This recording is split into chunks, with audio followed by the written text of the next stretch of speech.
Hello everyone, welcome to India's first video note series YouTube channel. इस series में हम cover करेंगे best quality B pharm lectures एक बहुत ही ऑर्गेनाइज मैनर में, जो कि हमने सब्जेक्ट वाइज अरेंज किया है। आप सारे सब्जेक्ट्स और टॉपिक चैनल की प्लेलिस्ट में जाकर चेकआउट कर सकते हैं।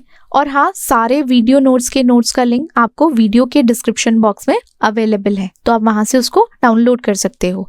सो now let's start our today's topic, that is state of matter and properties of matter. State of matter क्या होता है? एक बचपन में हम डेफिनेशन पढ़ते हैं, अगर कोई पूछता है matter is anything that takes up space and can be weighed, या एनीथिंग दैट हैज मास। ठीक है, ये हम एक नॉर्मल या जनरली हम सुनते हैं। अब स्टेट्स ऑफ मैटर, अब जब ये स्पेस ले ही रहा है तो इसकी कोई शेप, साइज, कुछ तो स्टेट होनी चाहिए ना। अब मैटर एग्जिस्ट करता है डिफरेंट स्टेट्स में या फेजेस में, आप बोलो। जनरली एक हमारा जो मैटर है उसमें एक लाइक अरेंजमेंट होगा, ठीक है। उसकी पार्टिकल्स की कोई अरेंजमेंट होगी या पार्टिकल्स की कोई मूवमेंट होगी। हमारा जो प्राइमरी स्टेट्स है मैटर का, जैसे सॉलिड है, लिक्विड है, गैस है, ये तीन ही स्टेट्स ऑफ मैटर है। अगर सॉलिड को देखो, उसकी एक फिक्स्ड शेप रहती है, उसका एक फिक्स्ड वॉल्यूम रहता है, और आप देखोगे जो पार्टिकल्स हैं वो साथ में टाइटली पैक्ड रहते हैं एक रेगुलर पैटर्न में। ये सबको पता है। पार्टिकल्स वाइब्रेट करते हैं प्लेस में, बट वो फ्रीली नहीं मूव कर सकते। आपका जैसे आइस है, वुड है, मेटल है, तो ये हमारे क्या हो गए प्राइमरी स्टेट्स ऑफ मैटर में सॉलिड। देन लिक्विड की बात करें, लिक्विड में फिक्स्ड वॉल्यूम है बट इसकी शेप नहीं होती। एज ये कंटेनर में मूव करेगा तो उस पर्टिकुलर कंटेनर की शेप ये ले लेता है। अगर आप इसको ग्लास में रखोगे तो ग्लास की शेप में होगा, बॉटल में रखोगे तो बॉटल की शेप में होगा। फॉर एग्जाम्पल आपका वाटर, मर्करी या ऑयल हो सकता है। पार्टिकल स्लाइड करते हैं ओवर वन अनदर, जिससे क्या होता है लिक्विड में फ्लो रहता है, लिक्विड टू फ्लो।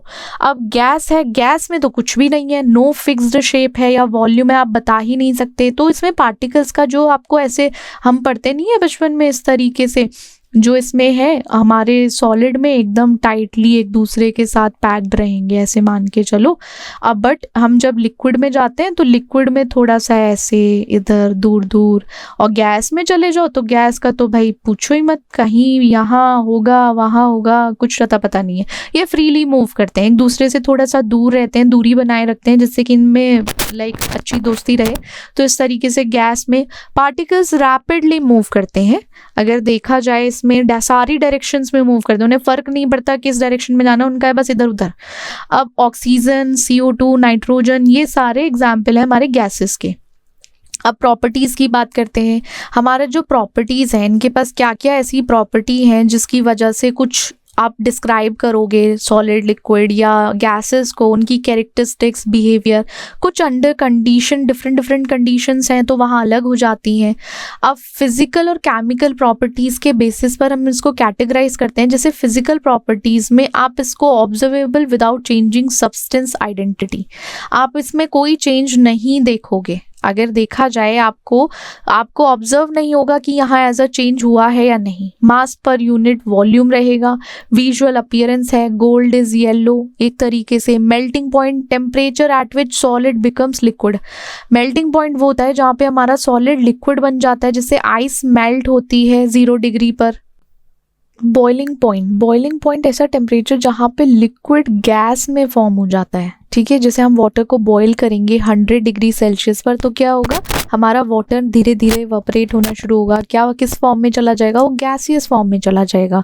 अब सॉल्युबिलिटी की बात करें तो एबिलिटी टू डिसॉल्व, ये फिजिकल प्रॉपर्टीज़ हैं कि हमारा सॉल्ट वाटर में कैसे डिसॉल्व हो पा रहा है, वो सॉल्युबिलिटी है या नहीं उसकी प्रॉपरली, या पूरी प्रॉपर प्रॉपर्टीज़ हैं या नहीं।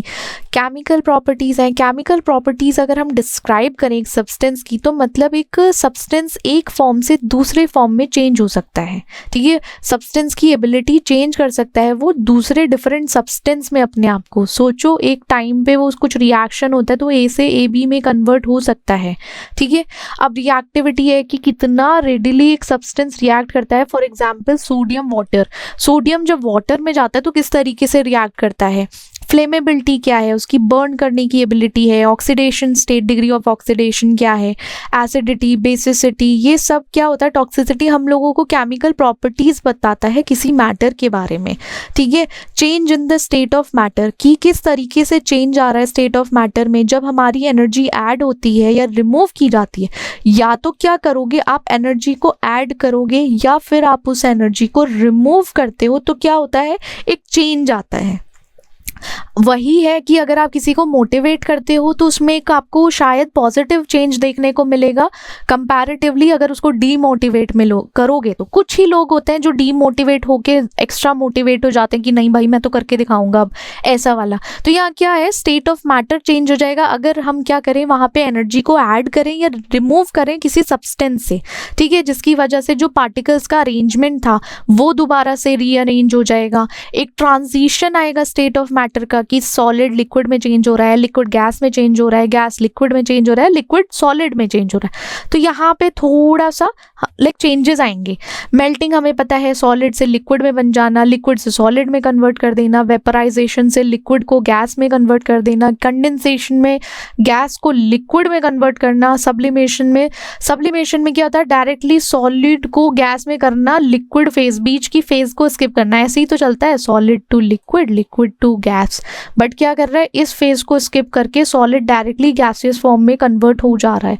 अब डिपोजिशन है, gas to solid without becoming a liquid. अब गैस से, अब वही है, सब्लिमेशन में सॉलिड से गैस बना बट डिपोजिशन में गैस टू सॉलिड बना, एक फिर फेज स्किप की है। देन लेटेंट हीट है, लेटेंट हीट कितने अमाउंट हीट एब्जॉर्ब होती है, रिलीज होती है किसी सब्सटेंस से जब आपका एक फेज आ रहा है। इस फेज में आपको पता है स्टेट ऑफ मैटर क्या होने वाला है, चेंज होने वाला है।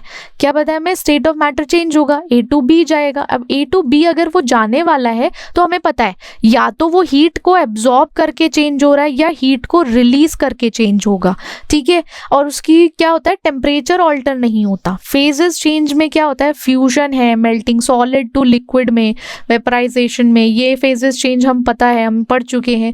लेटेंट हीट ऑफ फ्यूजन, अब हीट रिक्वायर्ड है यहाँ पे। अब हीट की रिक्वायरमेंट की वजह से ही सब्सटेंस में चेंज आता है, जैसे सॉलिड टू लिक्विड और vice versa. Latent heat of vaporisation, liquid to gas, vice versa. मतलब एक ऐसा समझो, लेटेंट हीट की जरूरत है। अब यहाँ लेटेंट अलग है हमारा, तो latent heat of fusion, latent heat of vaporisation, latent heat of sublimation, हमें पता है फेजेस चेंज होने वाली हैं। बट यहाँ क्या लग रहा है कि अमाउंट ऑफ हीट जो या तो हमारा सब्सटेंस जैसे सॉलिड एब्जॉर्ब करके लिक्विड में कन्वर्ट हो रहा है, यहाँ लिक्विड एब्जॉर्ब करके सॉलिड में कन्वर्ट होगा। इस तरीके से हमें समझ आता है कि कैसे चेंजेस आ रहे हैं, ठीक है। लेटेंट हीट हो गया। अब इम्पॉर्टेंस क्या है, इम्पॉर्टेंस अगर हम जाने तो क्लाइमेट और वेदर है। अब लेटेंट हीट एक क्रूशल रोल प्ले करता है हमारे एटमॉस्फेरिक प्रेशर में या प्रोसेस में, जैसे formation of clouds and precipitation. जब क्लाउड्स का फॉर्मेशन होने वाला है या प्रेसिपिटेशन होगा, वहाँ पे लेटेंट हीट का बिग रोल है। इंजीनियरिंग में डिज़ाइनिंग करनी हो हीटिंग या कूलिंग सिस्टम में, जैसे हीट पंप्स हैं, रेफ्रिजरेशन है। और एवरीडे फिनोमेनन की बात करें, वहाँ पे हम करते हैं ना sweating for cooling, the melting of ice, ये सब चीज़ें होती हैं। फॉर एग्जांपल जब हम आइस को मेल्ट करते हैं वाटर में, तो वो हीट को एब्जॉर्ब करता है सराउंडिंग से, जो हमारा एटमॉस्फेयर उससे एब्जॉर्ब करके उसको आइस को मेल्ट करेगा वाटर में। अब उसमें क्या होता है, टेम्परेचर तो कुछ नहीं चेंज हुआ ना, वहाँ तो सिर्फ उसने एब्जॉर्ब किया है जब तक कि हमारी आइस मेल्ट नहीं हो जाएगी। फिर एब्जॉर्ब करेगा हीट को, एक तरीके से latent heat of fusion. Then ये तो लेटेंट हीट ऑफ फ्यूजन था। अब वेपर प्रेशर की बात करें, अब ये सारी चीज़ें जो हम पढ़ रहे हैं इसमें ये होता है स्टेट्स ऑफ मैटर चेंज हो रही है। क्या हो रहा है, स्टेट ऑफ मैटर चेंज हो रही है। जैसे वेपर प्रेशर है, वो प्रेशर जो हमारा इतना एक्सर्ट किया जाएगा वेपर से जब हम लिक्विड या सॉलिड को इक्विलिब्रियम में रखते हैं। जब हमारा लिक्विड या सॉलिड इक्विलिब्रियम में है विद इट्स वेपर फेज, इसमें ये भी मेजर करते हैं हम कि हमारा जो सब्सटेंस है उसकी क्या टेंडेंसी है इवोपरेट होने की, उसको मेजर करते हैं। फॉर एग्जांपल जैसे वेपर प्रेशर कुछ दो चीज़ों से अफेक्ट होता है हमारा, जैसे टेम्परेचर है, हायर टेम्परेचर होगा तो वेपर प्रेशर को बढ़ा देता है, क्योंकि जो पार्टिकल्स होते हैं, जितने ज़्यादा पार्टिकल्स हैं उनको ज़्यादा एनर्जी चाहिए वेपर जो फेज़ है उसमें एस्केप करने के लिए। सोचो आपका लिक्विड है या सॉलिड फॉर्म है, वहाँ पे अगर आप टेम्परेचर बढ़ाओगे तो टेम्परेचर जब इंक्रीज होगा ना तो क्या होगा, हमारा वेपर प्रेशर भी इंक्रीज होता है। जब वेपर प्रेशर इंक्रीज होगा तो ज़्यादा एनर्जी की रिक्वायरमेंट होगी उसको पार्टिकल को वेपर फेज में निकलने के लिए। नेचर ऑफ द लिक्विड, आपका सब्सटेंस के बीच में इंटरमोलिकुलर फोर्स अगर कम है, वीक है, तो क्या होगा, हाई वेपर प्रेशर होगा, उसका क्या होगा, हायर वेपर प्रेशर देखने को मिलेगा। अब डायनामिक इक्विलिब्रियम है तो एक क्लोज्ड कंटेनर है जहाँ पे रेट ऑफ इवेपोरेशन इक्वल होता है रेट ऑफ कंडेंसेशन के। ठीक है, आपको ये याद रखना है, rate of evaporation is equal, not proportional, is equal to rate of condensation, जहाँ पे वेपर प्रेशर स्टेबलाइज होता है। फॉर एग्जाम्पल आपकी एक क्लोज्ड बॉटल है वाटर की, वो एक ऐसी स्टेज पर पहुँचती है जहाँ पे वाटर प्रेशर जो है एयर में वो लिक्विड पर ज़्यादा होता है, एक्सर्ट करते हैं कॉन्स्टेंट प्रेशर। ऐसा समझो हमारी एक एक क्लोज्ड बॉटल है, उसमें पानी है, वो क्या करेगा, एक स्टेट में पहुंचेगा, इवेंचुअली पहुंचना है उसे, जब क्या होगा, वाटर का जो वेपर है, वाटर वेपर है एयर में, वाटर वेपर जो एयर में है उससे ज़्यादा बढ़ जाए, ठीक है, लिक्विड से ज़्यादा हो जाए, देन क्या होता है, कांस्टेंट प्रेशर आता है। समझे? ऐसे समझो एक हमारी लिक्विड वाली बॉटल थी पानी की, बाहर का जो लिक्विड का एक प्रेशर होगा, ठीक है, एयर का प्रेशर अलग होगा, तो वो जब उससे ज़्यादा इंक्रीज हो जाता है या उसके साथ पहुंच जाता है तब जाके आपको पता चलता है कि ये डायनामिक इक्विलिब्रियम है। वेदर एंड क्लाइमेट एक रीज़न है जिसकी वजह से इन्फ्लुएंस होता है, जो हमें बहुत इंपॉर्टेंटली ध्यान रखना चाहिए। जहाँ पे ह्यूमिडिटी या फॉर्मेशन ऑफ क्लाउड्स रहेगा, इंडस्ट्रियल एप्लीकेशन में इंपॉर्टेंट है प्रोसेस में, जैसे डिस्टिलेशन है, रेफ्रिजरेशन है, सेफ्टी में हाई वेपर प्रेशर जो है वो सब्सटेंस में इंक्लूड रहता है, जैसे कि जो ज़्यादा फ्लेमेबल है या पोज इवापोरेशन रिलेटेड हैजार्ड्स जो होते हैं, तो थोड़ा सेफ्टी का कंसर्न है। एग्जाम्पल अगर देखो तो at 25 degree Celsius water has vapour pressure of about 23.8 mmHg। 25 degree Celsius पर हमारे वाटर के पास वेपर प्रेशर होता है 23.8। अगर आप उसको सील्ड किसी कंटेनर में रखते हो तो वाटर वेपर जो है एक्सर्ट करेगा प्रेशर जब इक्विलिब्रियम पर पहुंचेगा, पहले नहीं आया, जब तक वो इक्विलिब्रियम पर नहीं पहुंचेगा तब तक कुछ एक्सर्ट नहीं करेगा, तब तक सेम रहेगा नॉर्मल। अब सब्लिमेशन क्रिटिकल पॉइंट आ जाता है। अब इसकी स्पेसिफिक ये होता है कि हमारा एक स्पेसिफिक टेम्परेचर और सब्सटेंस होता है जहाँ पे नॉट सब्सटेंस, प्रेशर होता है जहाँ पे सब्सटेंस एग्जिस्ट करता है हमारा simultaneously in solid, liquid, gases phase. Sublimation critical point ऐसा होता है, एक स्पेसिफिक टेम्परेचर है, एक प्रेशर है जहाँ पे सब्सटेंस एग्जिस्ट करेगा या सब्सटेंस रहता है एक पर्टिकुलर फेज में। इम्पॉर्टेंस ये है, हमें सब्लिमेशन इसलिए अंडरस्टैंड करना है। अब इससे एक तरीके से सब्लिमेशन क्रिटिकल पॉइंट्स हम सब्लिमेशन भी समझ सकते हैं। अब वो था ना सॉलिड से डायरेक्टली गैस में कन्वर्ट हो जाना, तो सब्सटेंस का ट्रांजिशन सॉलिड टू गैस में होता है below the triple point. Carbon dioxide sublimate हो जाती है at -78.5 degree Celsius under standard atmospheric pressure. जब स्टैंडर्ड एटमॉस्फेरिक प्रेशर होता है ना, उसके अंडर हमारी CO2 सब्लिमेट हो जाती है, but can exist at a liquid as a liquid at higher pressure. लेकिन वो लिक्विड अगर होगी तो वो ज़्यादा एज कंपैरेटिवली हायर प्रेशर पर रहेगी। अब ये कुछ ग्राफ एक्सप्लेनेशन है। इस एक्सप्लेनेशन में क्या होता है, आपका जो फेज डायग्राम है टिपिकली वो शो करता है कि क्या टेम्परेचर है, क्या प्रेशर रिलेशनशिप है, किस रीजन में वो इंडिकेट करेगा सॉलिड को, लिक्विड को, या गैसेस फेज को, या गैस फेज को। अब देखो जो सब्लिमेशन कर्व होता है वो एक तरीके से बाउंड्री शो करता है जहाँ पे एक सॉलिड डायरेक्टली एंटर कर सकता है, कहाँ, हमारी गैसेस फेज में। ठीक है, ये ऐसा समझो, एक ऐसा sublimation not deposition, sublimation point एक ऐसा पॉइंट है जहाँ पे हमारा क्या हो रहा है, सॉलिड, ये ऐसी बाउंड्री है, इस बाउंड्री से डायरेक्टली वो गैस फेज में एंटर कर रहा है। कहाँ से, यहाँ से, सॉलिड से। और साथ ही साथ at the sublimation critical point फिर ये कर्व जो है वो इंटरसेक्ट करता है critical point for gas and liquid phase. Same ही एक तरीके से ये इंटरसेक्ट करेगा यहाँ पे एक जो हमारा गैस और लिक्विड का इंटरफेस है, ठीक है, इंटरसेक्ट कर रहे हैं ना यहाँ पे। तो बस इतना ग्राफिकल एक्सप्लेनेशन काफ़ी है हमारे लिए। इम्पॉर्टेंस ये है कि इंडस्ट्रियल प्रोसेसेस में इसको यूज़ कर सकते हैं, मटेरियल साइंस में एनहांस्ड ऑयल रिकवरी है यहाँ पर्टिकुलर। अब बात करते हैं यूटेक्टिक मिक्सचर की। एक ऐसा मिक्सचर जिसमें स्पेसिफिक कॉम्बिनेशन होता है सब्सटेंसेस का, वो एक तरीके से देखा जाए यूटेक्टिक मिक्सचर की अगर बात करें ना, यूटेक्टिक मिक्सचर मतलब उसमें हमारे सब्सटेंसेस का कॉम्बिनेशन है।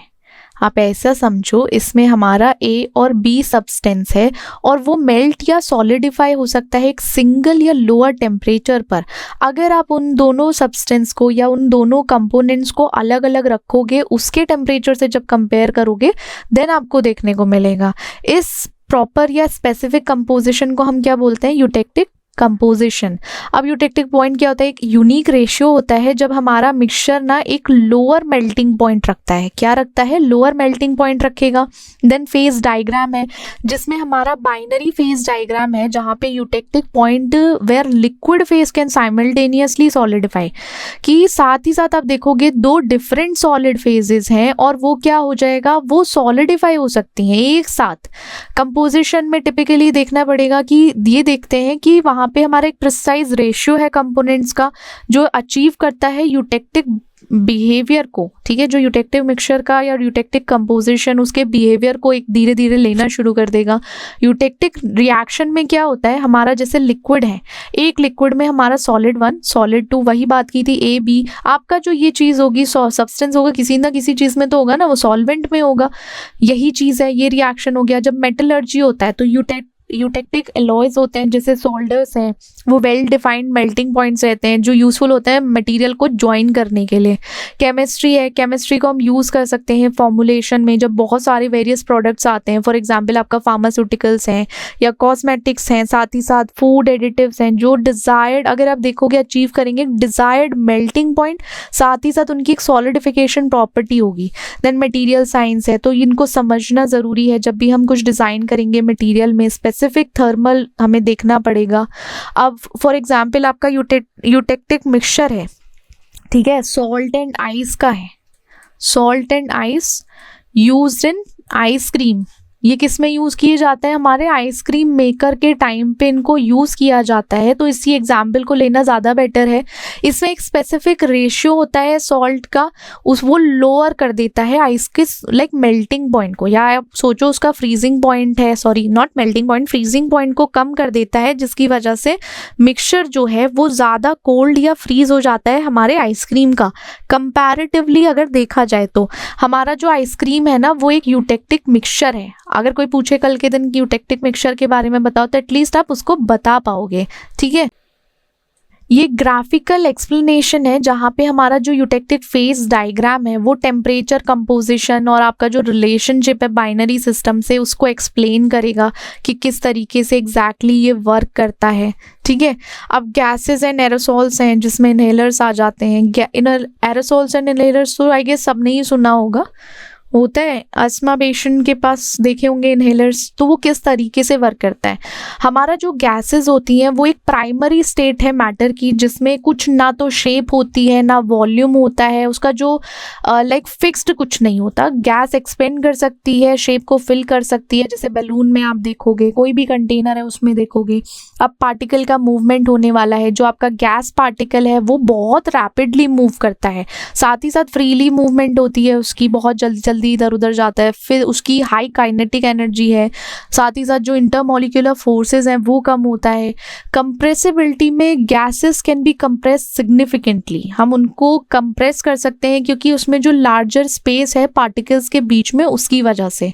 एग्जाम्पल आपको पता है ऑक्सीजन, नाइट्रोजन, कार्बन डाइऑक्साइड। अब एरोसोल्स और इनहेलर्स की बात करते हैं, जैसे हमारे aerosols are suspension of fine solid particles. Aerosols हमारे लाइक उसमें आपको ना सॉलिड पार्टिकल्स के छोटे छोटे लाइक फाइन पार्टिकल्स का मिल जाएगा आपको, या उसमें ऐसा नहीं होता कि लिक्विड फॉर्म में या ड्रॉपलेट्स टाइप के मान लो, ठीक है। एरोसोल सस्पेंशन है जिसमें फाइन सॉलिड पार्टिकल्स और लिक्विड ड्रॉपलेट्स रहती हैं गैस में। अब जब गैस फॉर्म में अगर आप कुछ लेते हो या कोई ड्रग लेते हो, फॉर एग्जांपल आपका एरोसोल इनहेलर कुछ भी लेते हो, तो क्या होता है उसमें कुछ तो जाएगा ना, मेडिकेशन तो जाएगी गैस फॉर्म में। अभी आई डोंट थिंक कि कोई ऐसी मेडिकेशन बनी है कि जिससे आप मुंह खोलो और अंदर चली गई, बट वो किसी ना किसी फॉर्म में होगी। शायद वो इतना फाइन सॉलिड पार्टिकल है उसके थ्रू जाए या लिक्विड ड्रॉपलेट्स के थ्रू जाए आपका।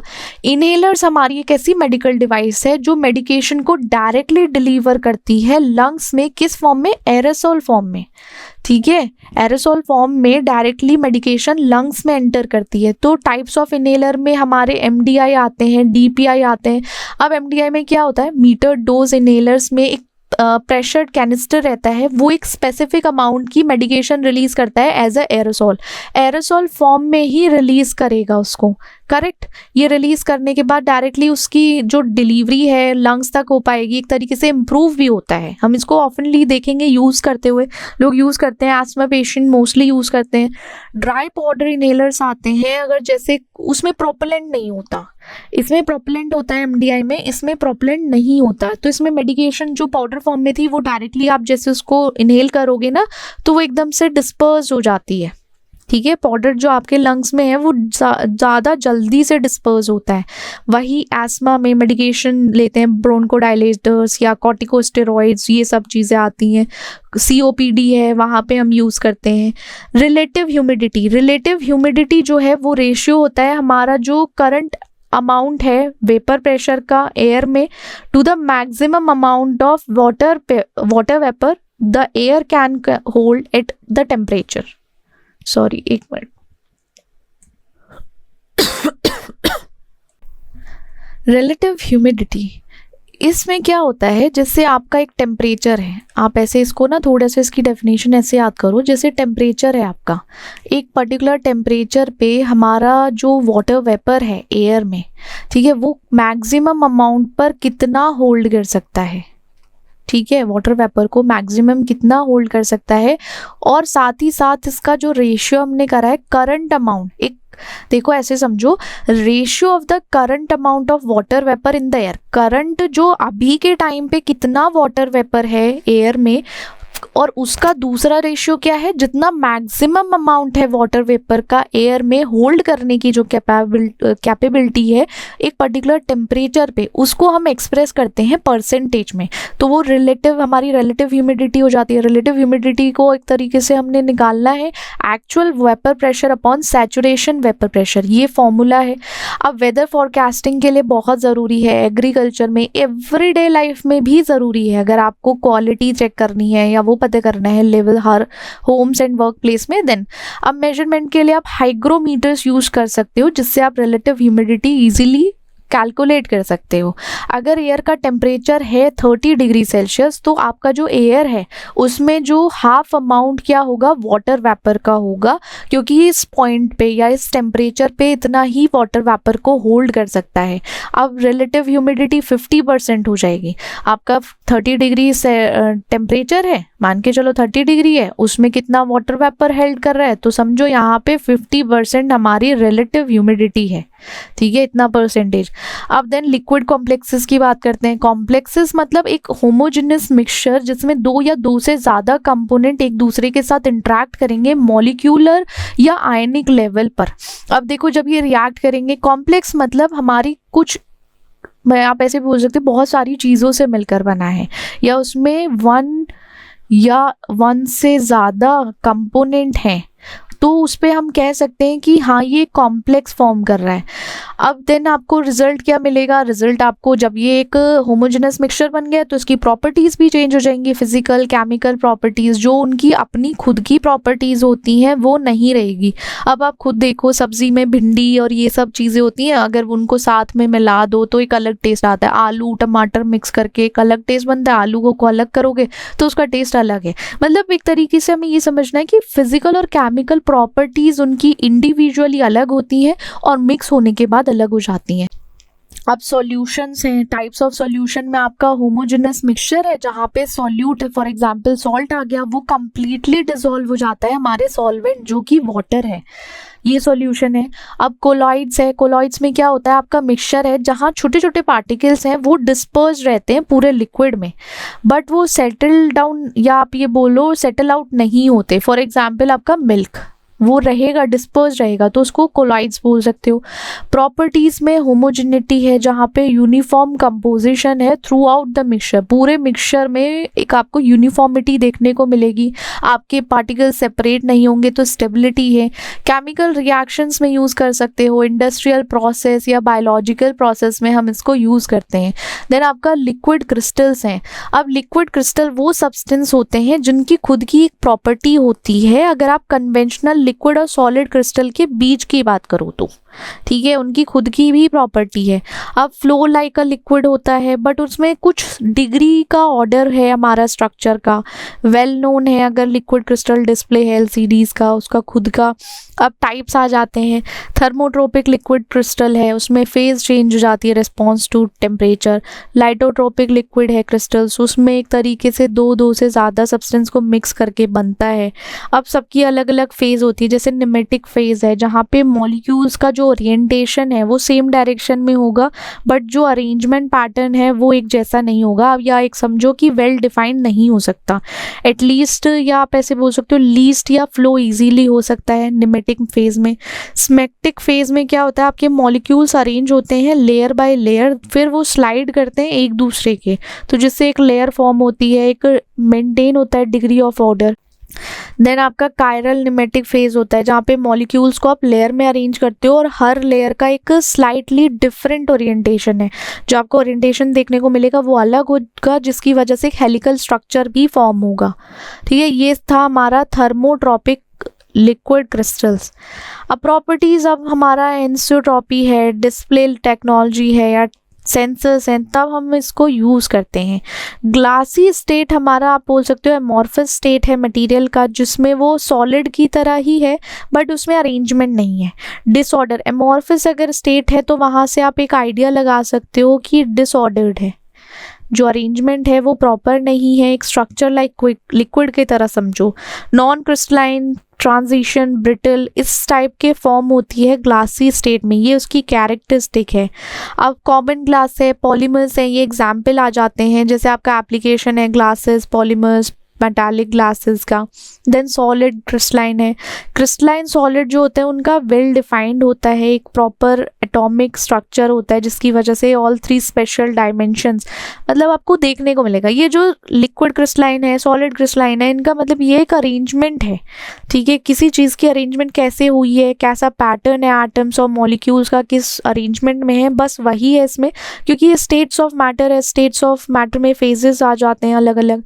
अब लॉन्ग रेंज है, एनिसोट्रॉफी है, शार्प मेल्टिंग पॉइंट है, तो ये सारी उसकी कैरेक्टरिस्टिक्स हैं कि क्या क्या चीज़ें आती हैं। अब क्रिस्टल्स के टाइप भी हैं, आयनिक क्रिस्टल्स हैं, कोवेलेंट, मेटालिक, मॉलिक्यूलर, तो ये क्या है, ये फॉर्म है उनकी कि अलग अलग फॉर्म में एग्जिस्ट करते हैं, NaCl, डायमंड, आयन, आइस, तो उनका अरेंजमेंट भी डिफरेंट है। इलेक्ट्रॉनिक, सेमीकंडक्टर क्रिस्टल्स होते हैं, जैसे हमारे सिलिकॉन है, ऑप्टिक्स में लेंस आ जाते हैं, लेजर्स हैं, मटेरियल साइंस में। सॉलिड एमॉर्फस में हमें पता है क्या होगा कि हमारे जो भी है उसमें अरेंजमेंट नहीं होगा, लैक करेगा वो रेंज ऑर्डर्ड स्ट्रक्चर को। शॉर्ट रेंज तो हो सकता है अरेंजमेंट, बट ज़्यादा लंबे टाइम पे नहीं होगा, एटम्स ऑर्डरली अरेंज नहीं होते। देन ब्रॉड मेल्टिंग पॉइंट है, आइसोट्रोपी है, जनरली हर डायरेक्शंस में प्रॉपर्टीज, कैरेक्टरिस्टिक्स चेंज हो रहे हैं उनके। फॉर्मेशन में आपका रैपिड कूलिंग हो जाएगा लिक्विड का, जिसकी वजह से प्रिवेंट होगा किसी भी क्रिस्टलाइन स्ट्रक्चर का फॉर्मेशन। ग्लास में यूज़ कर सकते हैं, सॉलिड या थिन फिल्म्स हैं तब हम इसको यूज़ कर सकते हैं सॉलिड एमॉर्फस को। अब पॉलीमॉर्फिज्म है, पॉलीमॉर्फिज्म में एक तरीके से हमारे मटेरियल के पास एक एबिलिटी है कि वो मोर देन 1 क्रिस्टल स्ट्रक्चर में हो सकता है, बट पॉलीमॉर्फिज्म एमॉर्फस में नहीं होता, सिर्फ क्रिस्टल स्ट्रक्चर की एक उसमें प्रॉपर्टी है। मल्टीपल स्ट्रक्चर हो सकते हैं, फेज ट्रांजिशंस देखने को मिल सकते हैं आपको कि एक सिंगल केमिकल कंपाउंड था बट उसमें क्या हुआ, क्रिस्टलाइन अरेंजमेंट अलग अलग है, हर किसी की एक डिस्टिंक्ट प्रॉपर्टीज़ है।